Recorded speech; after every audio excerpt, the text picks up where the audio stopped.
Bueno, mis amados hermanos, seguimos con nuestro estudio de la carta del apóstol Pablo a los romanos.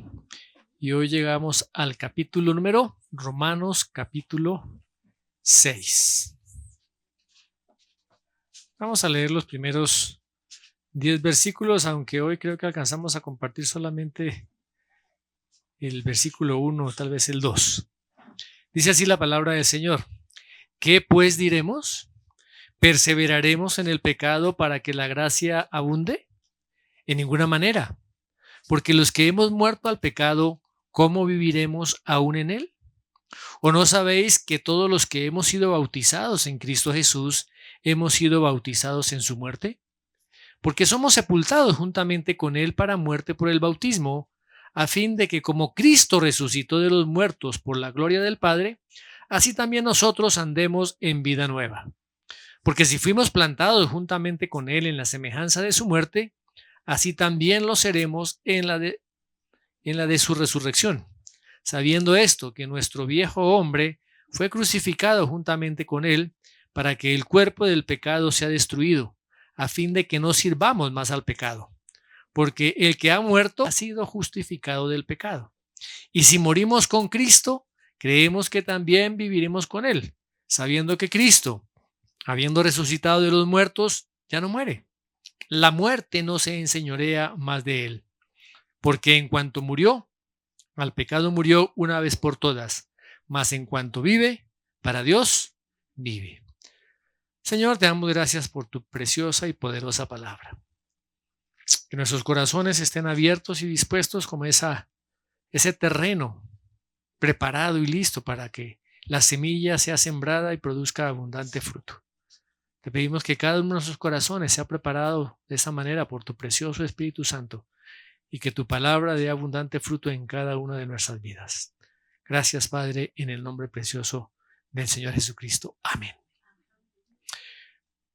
¿Cómo es posible, mis amados hermanos, que un hombre blasfemo, un hombre injuriador, un hombre que fue perseguidor de la fe, un hombre que se proclamaba enemigo de Cristo, llegara a ser uno de los hombres y de los apóstoles que más fue usado por parte de Dios para llevar el evangelio a los gentiles?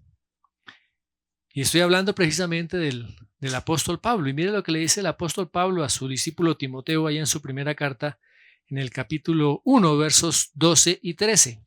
Dice: doy gracias al que me fortaleció, a Cristo Jesús nuestro Señor, porque me tuvo por fiel poniéndome en el ministerio, habiendo yo sido antes blasfemo, perseguidor e injuriador, mas fui recibido a misericordia, porque lo hice por ignorancia en incredulidad.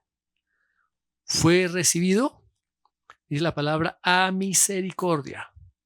Y más adelante el apóstol Pablo se dirige también a sus hermanos de Corinto, allá en su primera carta.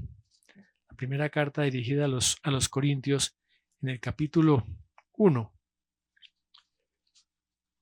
Capítulo 1, verso 2. A la iglesia de Dios que está en Corinto, a los santificados en Cristo Jesús, llamados a ser santos con todos los que en cualquier lugar invocan el nombre de el Señor. Él se dirige a sus hermanos de Corinto y dice: ustedes son los santificados en Cristo Jesús. Ustedes son los llamados a ser santos. Y mire lo que dice allá también en el capítulo 6, versículo 9. Dice: ¿no sabéis que los injustos no heredarán el reino de Dios? No erréis, ni los fornicarios, ni los idólatras, ni los adúlteros, ni los afeminados, ni los que se echan con varones, ni los ladrones, ni los avaros, ni los borrachos, ni los maledicientes, ni los estafadores heredarán el reino de Dios. Y esto erais algunos. Esa clase de gente era éramos algunos de nosotros. Algunos de nosotros. Pero mire lo que dice la parte B. Ya habéis sido, mas ya habéis sido lavados. Ya habéis sido santificados. Ya habéis sido justificados en el nombre del Señor Jesús y por el Espíritu de nuestro Dios. Fíjese que todo esto está en pasado. Ya se hizo, ya fue. Ahora, estas cuestiones Pablo las comienza a tratar en estos capítulos, capítulos 6, 7 del libro de Romanos. ¿Sí? Aquí, a partir de este capítulo, viene una enseñanza acerca de lo que la salvación debe producir de manera práctica en la vida del hombre. Todo lo que la redención que vino por medio de Cristo ahora se debe manifestar en las personas que han creído en Él. O sea, ese efecto de la redención, ese efecto práctico que se debe manifestar en cada uno de nosotros. Esa justicia con que Dios nos ha justificado exige de parte de cada uno de nosotros los creyentes obediencia a su palabra y vivir en el poder del Espíritu Santo. Muy bien, y eso es lo que vamos a desarrollar y por eso es que Pablo allá en Gálatas 2:20 dice: con Cristo estoy juntamente crucificado y ya no vivo yo, mas Cristo vive en mí, y lo que ahora vivo en la carne lo vivo en la fe del Hijo de Dios, el cual me amó y se entregó a sí mismo por mí. Así es que vamos a desarrollar estos 10 versículos primeros del capítulo 6, donde Pablo da aquí en el primer versículo hay una pregunta que él supone que van a hacerle las personas que están a su lado, así como lo vimos en los primeros capítulos, ¿no? Luego, en el versículo 2 ya da una respuesta, y de los versículos 3 al versículo 10, él ya plantea todo ese argumento para explicar y defender esa respuesta. Así que veamos el versículo 1. Dice: ¿qué pues diremos? ¿Perseveraremos en el pecado para que la gracia abunde? Una de las objeciones a las cuales Pablo se estaba adelantando es esta, ¿no? Es esta. Una pregunta que él plantea, como si esa pregunta fuera alguna de las objeciones de las personas que estaban al lado de él. Y miremos, mis hermanos, con cuidado un poquitico antes, cuando el apóstol escribe esta epístola. Pablo estaba con Bernabé y ellos habían encontrado bastante oposición a la predicación, a la predicación de la salvación por la gracia, por medio de la fe. Y el judío de ese tiempo, pues no podía entender que el hombre podía agradar a Dios si no estaba cumpliendo estrictamente las leyes de la ley mosaica y las leyes rabínicas que habían sido establecidos. O sea que para el judío de ese tiempo, la única manera y la única manifestación de piedad en sus vidas era cumplir la ley. Cumplir la ley. Ahora, recordemos que Pablo y Bernabé estuvieron predicando allá en Antioquía.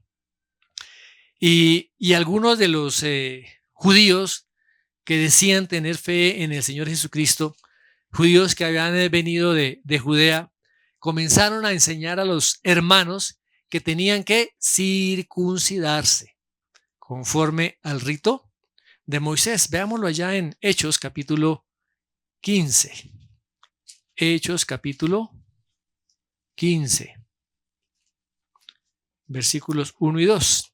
Entonces algunos que venían de Judea enseñaban a los hermanos: si no os circuncidáis conforme al rito de Moisés, no podéis ser salvos. Como Pablo y Bernabé tuviesen una discusión y contienda no pequeña con ellos, se dispuso que subiesen Pablo y Bernabé a Jerusalén, y algunos otros de ellos a los apóstoles y a los ancianos para tratar esta cuestión. Comenzó a surgir ese problema. Los judíos que supuestamente habían creído en el Señor Jesucristo ahora decían que todos los gentiles tenían que ser circuncidados. Miremos el versículo 5 de ese mismo capítulo. Pero algunos de la secta de los fariseos que habían creído se levantaron diciendo: es necesario circuncidarlos y mandarles que guarden la ley de Moisés. Ya cuando Pablo y Bernabé llegan a Jerusalén, entonces se encuentran también con este grupo de fariseos, ¿sí?, que también estaban diciendo: es necesario que se circunciden. Y miren lo que dice el versículo 9. Y ninguna diferencia hizo entre nosotros, está hablando Pablo, ¿cierto? Ninguna diferencia hizo entre nosotros. ¿Quiénes? Los judíos. ¿Y ellos? ¿Quiénes? Los gentiles. Está hablando Pedro, perdón. Purificando por la fe sus corazones. Ahora pues, ¿por qué tentáis a Dios poniendo sobre la cerviz de los discípulos un yugo que ni nuestros padres ni nosotros hemos podido llevar? Antes creemos que por la gracia del Señor Jesús seremos salvos de igual modo que ellos. Hubo comentarios adicionales por parte también de Pablo y Bernabé, y finalmente Santiago hace un resumen. Allá del verso 12 al verso 29 encontramos todo esto. Hace un resumen de lo que los cristianos gentiles debían hacer. Y concluyeron que a través de la ley de Moisés nadie puede ser salvo y que no se puede imponer por la fuerza a ningún gentil ni tampoco a ningún judío. Y más adelante, unos años más adelante, cuando hubo esa hambruna allí en Jerusalén y Pablo regresa nuevamente a Jerusalén después de haber recolectado unas ofrendas de las iglesias, principalmente de Macedonia, procuró nuevamente hacer esa reconciliación, ¿no?, entre esos judíos incrédulos y los cristianos. Y cuando Pablo volvió, él entra al templo. Y estos judíos, miremos lo que dice allá en Hechos capítulo 21, se le opusieron. Hechos 21-28. Dice: dando voces diciendo: varones israelitas, ayudad. Este es el hombre que por todas partes enseña a todos contra el pueblo la ley y este lugar. Y además de esto ha metido a griegos en el templo y ha profanado este santo lugar. Estaban acusando de que él estaba enseñando cosas diferentes a lo que decía la ley de Moisés, que iba en contra del pueblo judío, que estaba en contra aún del templo. Ahora, hay otra posición también con respecto a otros creyentes que interpretaban también mal otro texto que Pablo ya había manifestado ya en el capítulo 5, verso 20. Dice: cuando el pecado abundó, sobreabundó la gracia. O sea, estaban acusando al apóstol Pablo de que él estaba predicando que si el hombre pecaba, eso glorificaba a Dios. Y entre más el hombre peca, más glorifica a Dios. O sea que el hombre debía pecar sin ningún tipo de restricciones, porque lo manifiesta. Si Dios se deleita en justificar al impío, me dice Romanos 4:5, entonces decían la gracia, la doctrina de la gracia, pues es un incentivo para llevar al hombre a pecar, no es un incentivo para la piedad. Pequemos para que Dios, para darle la oportunidad a Dios de que muestre su gracia. Y realmente, mis amados, esto es algo terriblemente equivocado. Ahora, Pablo ya había tenido que enfrentar esa misma situación, ¿no? Porque él allá en el capítulo 3, versos 5 al 6, él dice, si nuestra injusticia hace resaltar la justicia de Dios, ¿qué diremos? ¿Será injusto Dios que da castigo? Y el apóstol responde a esa propia pregunta, dice, en ninguna manera. De otro modo, ¿cómo Dios juzgará al mundo? O sea que él condena rotundamente a quienes enseñan la idea depravada de que hagamos males para que nos vengan bienes. Entonces, tanto los judíos legalistas como los judíos antinomianistas, que iban en contra de la ley, ¿sí?, estaban en contra de la predicación del apóstol Pablo, de la justificación por medio de la gracia y la fe. Ok, muy bien. Esto lo vemos a través de la historia de la iglesia, mis amados hermanos. Hay grupos en que se ponen en alguno de estos dos extremos. Unos legalistas que para ser salvos hay que hacer una cantidad de cosas, de ritos, o seguir una cantidad de normas, hacer una cantidad de ceremonias. Y en el otro extremo están los que dicen que ya somos simplemente salvos por la gracia y por fe y que ya podemos vivir como se nos antoje.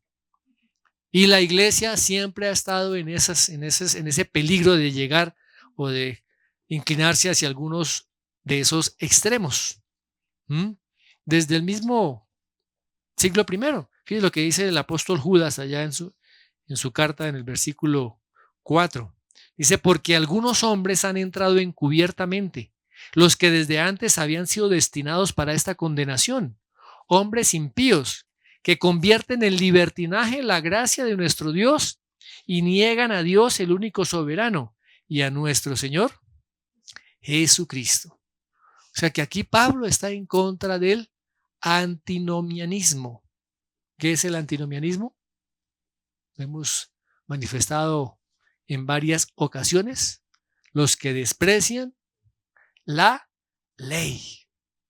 Estaban diciendo, no es suficiente la gracia de Dios, decía el otro grupo, no es suficiente la gracia de Dios, tenemos que hacer obras, tenemos que hacer ritos. Muy bien. Ahora, desde Génesis hasta Apocalipsis, la Biblia es clara en que cuando nosotros somos salvos, ¿sí?, cuando una persona es salva por la gracia de Dios, por la fe en el Señor Jesucristo, su vida es cambiada, su vida es transformada. Y comienza un proceso de santificación, un proceso de crecimiento en el conocimiento de Dios. Y ese proceso de santificación lo lleva a cabo el Espíritu Santo en nuestras vidas a través de la palabra de Dios y de una vida consagrada al Señor, una vida que ha nacido de nuevo, una vida que ha sido regenerada. Escúchenme bien, mis amados hermanos, es porque esto es importante. Todo aquel que ha sido salvo, que ha recibido la salvación, ahí comienza el proceso de santificación. Ahora, es cierto que como hombres aún viviendo en este cuerpo de carne, pecamos. Ocasionalmente pecamos. Pero ¿qué hace el creyente? Viene la convicción del Espíritu Santo y el creyente se arrepiente. Se arrepiente. No está sujeto al poder del pecado. Antes estábamos sujetos al poder del pecado y no podíamos quitarnos ese yugo de poder de sobre nuestras vidas. Ya en este momento, como cristianos, ahora es Cristo. Él es el Señor de nuestras vidas. Y nosotros vamos a comenzar a vivir de acuerdo a los estándares de la justicia de Cristo. Comenzamos a ser obedientes a su palabra. Y esto es lo que Pablo comienza a decir aquí en los capítulos 6 y 7 del libro de Romanos. Pero debemos comprender y entender plenamente lo que el Señor nos quiere hablar hoy. Por eso es que la justificación y la santificación son dos componentes inseparables de la salvación. Dios nos da una vida nueva y esa nueva vida la vamos a vivir en santidad, porque es lo que el Señor exige, una vida en santidad. Y Él provee esa vida de santidad. Muy bien. ¿Qué comienza a decir el apóstol Pablo? ¿Qué pues? ¿Qué pues diremos? ¿Qué pues diremos? O sea, ante esta pregunta que dice, ¿perseveraremos en el pecado para que la gracia abunde? Esta palabra aquí, perseveramos, es importante tenerla en cuenta.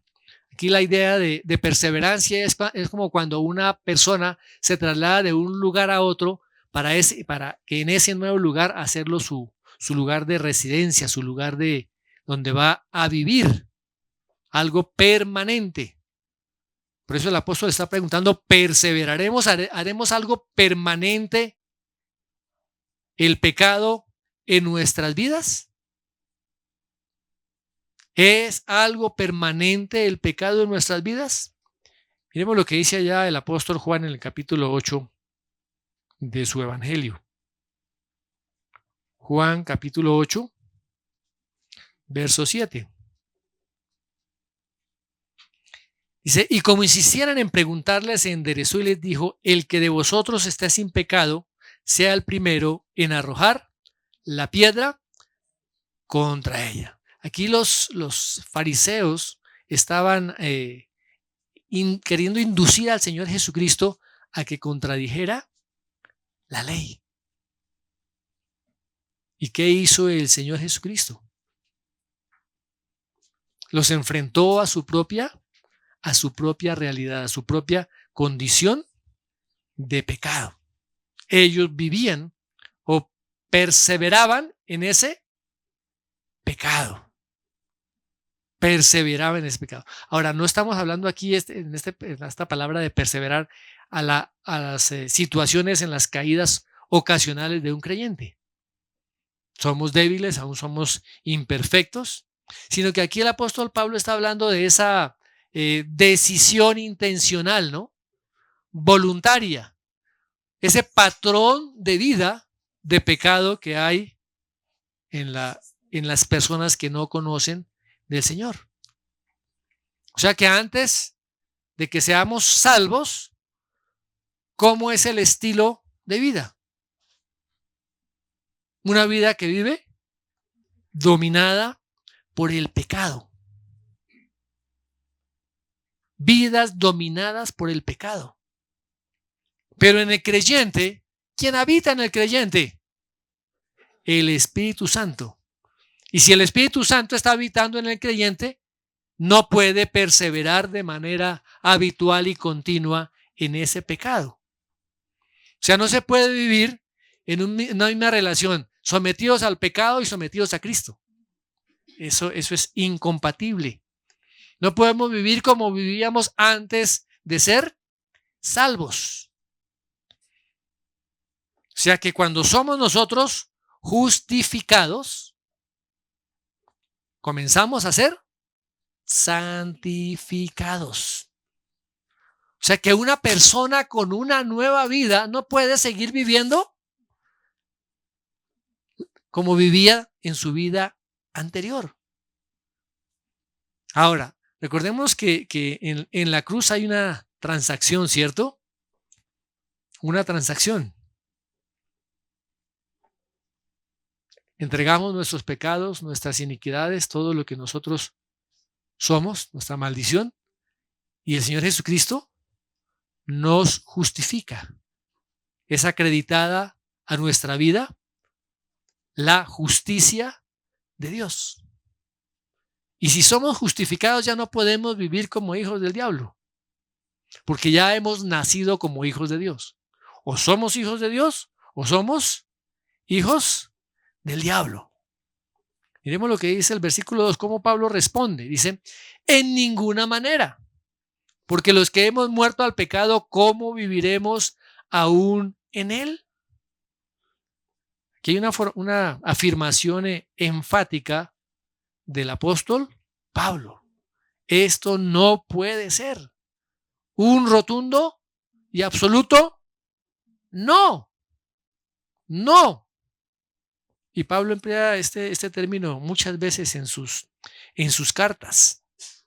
Ahora, la sugerencia de que el pecado podría de alguna manera agradar y glorificar a Dios es totalmente aborrecible aquí para el apóstol Pablo, porque es una mentira, es una falsedad. Y Pablo lo habla aquí de manera fuerte y enfática, está condenando esto. Esto no es así. Pero el apóstol comienza aquí a expresar lo siguiente. Dice, los que hemos muerto al pecado, ¿cómo viviremos aún en él? ¿Cómo pues? Y comienza a plantear esta afirmación. La persona que está viva en Cristo ha muerto al pecado. Por ende, no puede vivir en el pecado, porque fue libertada de la muerte. ¿Y para qué es dada precisamente la gracia de Dios? La gracia de Dios es dada para salvación, para salvarnos del pecado. Y argumentar pues lo contrario es una gran mentira, porque el Señor sacrificó a su Hijo para libertarnos, para quitar de nosotros toda injusticia. Ahora, cuando hablamos de alguien que ha muerto, ¿cómo se puede decir que esa persona está viva? O está viva, o está muerta. No hay sitios intermedios. O estamos vivos, o estamos muertos. Y la palabra dice que si hemos muerto al pecado, ¿en qué tiempo verbal está? En pasado. Hemos muerto al pecado. O sea, es un acto pasado. Ya hemos muerto al pecado. O sea que es imposible ahora que estemos vivos para el pecado. O estamos muertos o estamos vivos. Pero aquí el apóstol dice que ya hemos muerto al pecado. Algo que se dio una vez para siempre. Se muere una vez. Se nace una vez. O sea, no estamos muriendo de manera continua. No estamos naciendo de manera continua. Es una muerte. Una sola muerte y es una muerte real. Y la muerte es algo permanente. Y no es posible que todos aquellos que hemos muerto al pecado aún sigamos viviendo en él. Sería una total contradicción. Así como en el área espiritual y en el área física, tanto la vida y la muerte son totalmente incompatibles. O hay vida, o hay muerte. O hay vida, o hay muerte. O sea, la vida espiritual no puede coexistir en la misma persona con la muerte espiritual. O estamos vivos, o estamos muertos. O sea que la idea de que un cristiano esté viviendo continuamente, habitualmente en el pecado, no es bíblica. No es cristiano. Sería simplemente un muerto. Aún no ha sido aún salvado, no ha sido redimido, no ha sido justificado. Mire lo que dice el apóstol Juan en su primera carta. La primera carta del apóstol Juan, capítulo 3, verso 9. Todo aquel que es nacido de Dios no practica el pecado, porque la simiente de Dios permanece en él y no puede pecar porque es nacido de Dios. O sea, el cristiano no vive bajo el dominio del pecado. No vive bajo esa dimensión de pecado. No puede hacerlo porque está vivo en Cristo. Estamos vivos en Cristo. Ahora, cuando se dice que cuando abundó el pecado, abundó la gracia, ¿qué está diciendo aquí el apóstol? Está magnificando la gracia de Dios, no el pecado del hombre. O sea, lo que dice aquí, mire, no hay ningún pecado que sea lo suficientemente grande para que Dios no lo pueda perdonar. Pecados presentes, pasados y futuros. Todos han quedado cubiertos por la gracia de Dios a través de la expiación que el Señor Jesucristo hizo en la cruz. Ahora, esa vida justificada, esa vida que ha sido justificada, a esa vida a la cual se le ha dado, colocado en su haber la justificación, ahora continúa. ¿Cómo? A través de la santificación. La santificación. O sea que la santificación sigue al proceso de justificación. Somos justificados y luego, aunque las planteamos así como si fueran, pero no son fases separadas, sino que son continuas. Todo aquel que es justificado comienza a ser santificado. Santificado.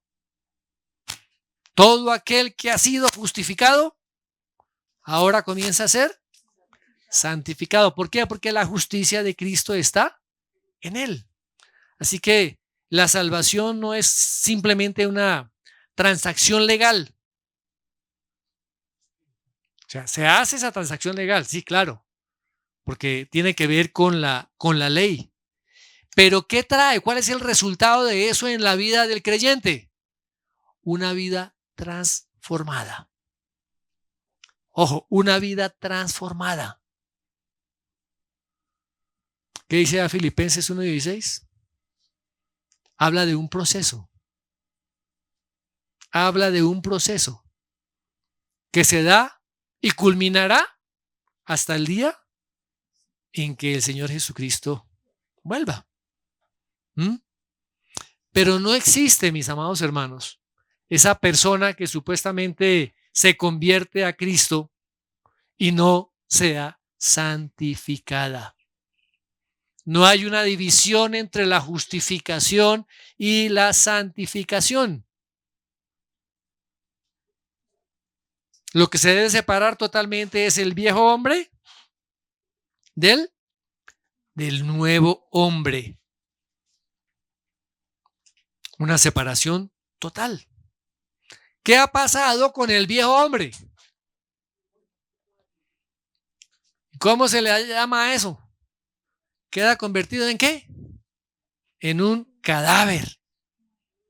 El viejo hombre se ha convertido en un cadáver. ¿Qué tanta vida puede tener un cadáver?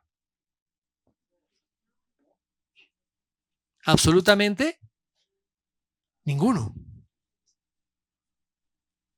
Ese viejo hombre es la persona que no ha sido regenerada, que no ha nacido de nuevo. Ese viejo hombre es totalmente pecador. Ese viejo hombre no se puede salvar a sí mismo. Ese viejo hombre no puede llegar a ser justo. Ese viejo hombre no puede agradar a Dios. Pero ¿qué pasa con el nuevo hombre? Es la persona que ha sido regenerada. Es la persona que ahora ha sido justificada. Es la persona que ahora Dios acepta, recibe por medio de la obra de el Señor Jesucristo. Tiene una nueva naturaleza, una naturaleza piadosa, una naturaleza justa. Ahora, ¿ya es perfecto? Aún no. ¿Ya ha sido glorificado? No, todavía no. Pero está vivo espiritualmente. Y ese proceso de santidad está siendo ejercitado en su vida. Ahora, hay un hombre que dice lo siguiente, dice, la santidad empieza donde la justificación termina.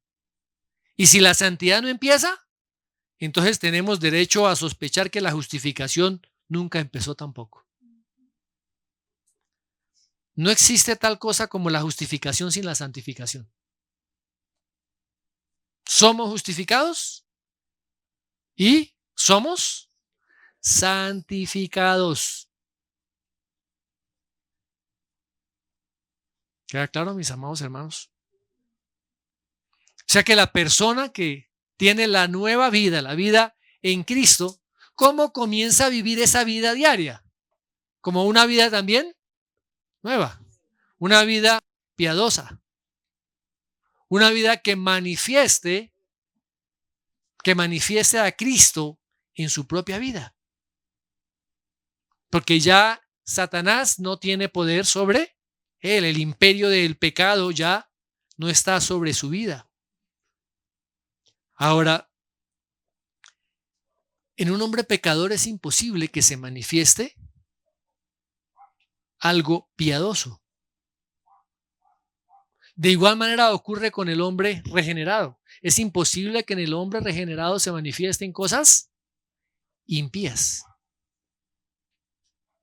O somos o no somos. Así que recibimos esa transacción legal, pero también es algo que se debe manifestar de forma real y concreta. Cristo no murió solamente por las cosas que hicimos. Ojo, Cristo no murió solamente por las cosas que hicimos, sino por lo que somos. Por lo que somos, mis amados hermanos. Miremos lo que dice el apóstol Pablo allí en Colosenses 3:3. Porque habéis muerto. ¿Qué pasó? ¿Qué nos pasó a cada uno de nosotros? Morimos porque habéis muerto. Pero fíjese lo que sigue diciendo. Y vuestra vida. Estamos muertos a una vida, a la vieja vida, a la vieja naturaleza. Y vuestra vida está escondida con Cristo en Dios. Nuestra vida está escondida con Cristo en Dios.